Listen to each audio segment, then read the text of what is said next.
Day 6 of 7 of the daily Ricoh photography challenge, and I finally see the light at the end of this challenge.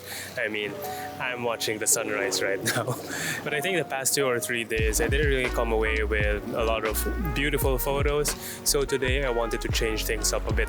You see, this Ricoh is a very popular street photography camera, so I let my intrusive thoughts win and thought, why not try it out with a bit of landscape photography to change things up. So I'm actually a bit cheating right now because I'm also using my Sony camera to take a time-lapse of the sunrise.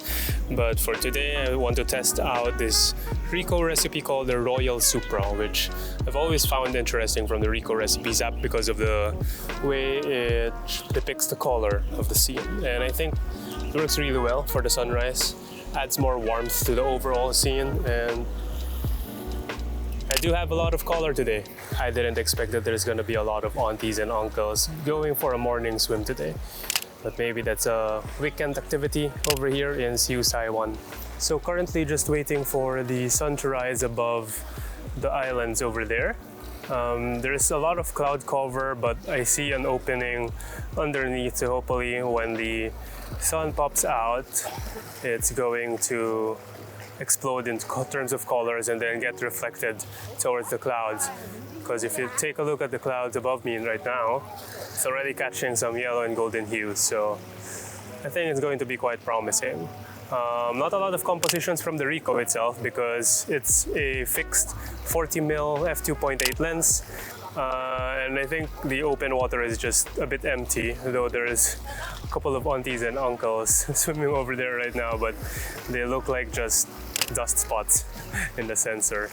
So I'm going to exclude a lot of the water and frame it upwards so that I can just focus on the sky and the islands.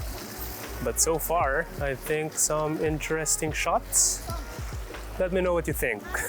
Damn it, I can finally see the sun, and after 3 time lapses, because those clouds over there were so thick, I had to wait a long time for the sun to actually pop out. But now, so many sunbursts, and luckily I was using f16 to make those sunbursts really defined.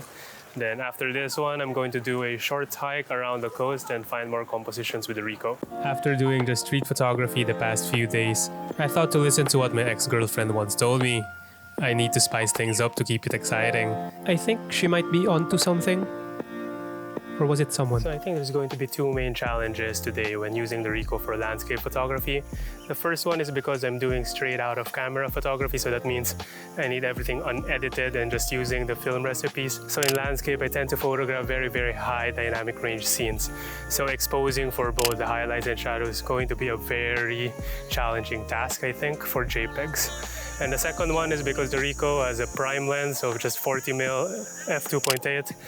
I don't have the luxury of zooming in and out, especially when I want to isolate certain details in the scene. But you know what they say, the best camera is the one that you have with you, so let's just pretend that I don't have the Sony right now. I think the most challenging part today was just waking up very early for the sunrise, especially after 5 consecutive days of walking 20,000 steps. And then last night was doing that Mongkok street photography at night.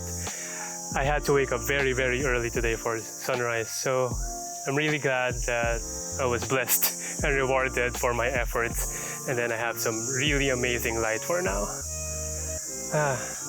Just feel a bit more recharged, and it's just 7 in the morning. It's not even the time that I wake up for weekends, so happy Saturday. Obviously, this was my favorite day of all the days in this challenge so far. Seeing the beauty of nature with some incredible light just hits differently. Instead of just admiring photos online, actually being there to experience it is what makes life more meaningful. The photos we take will be just a reminder of what was a beautiful memory. Sounds very cheesy, but then you know I'm genuine because you don't see me running around like an idiot when I'm doing street photography. Anyway, there's one more stop on this hike that I want to show all of you, but before that... Doing questionable things for YouTube. Please subscribe! I finally arrived at the Cape Collinson battery, which is just smack right at the edge of the coast, so it has open views of the sea. Just very calming views on a Saturday morning.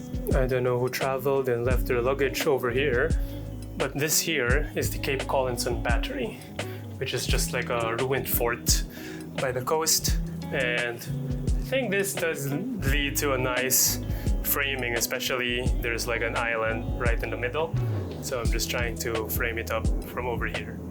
I've taken this shot before, so I'm not too excited about it, but I'm already here anyway. Might as well take it again. So the Ricoh is not at all wide enough because it's 40mm, so I can't even frame up using the fort. But I'm just using these rocks right now as my foreground at least, because I didn't want to just focus on the water because it's a bit too empty right now. Pretty boring if it's going to take up a lot of the negative space on the bottom part of the frame. So to counter that, yeah, I need to get really low, get these as my leading line, at least using the cracks in the middle. So making photography as part of my lifestyle means I gotta make the sacrifices. And that is the reason why I can't go on dates all night long.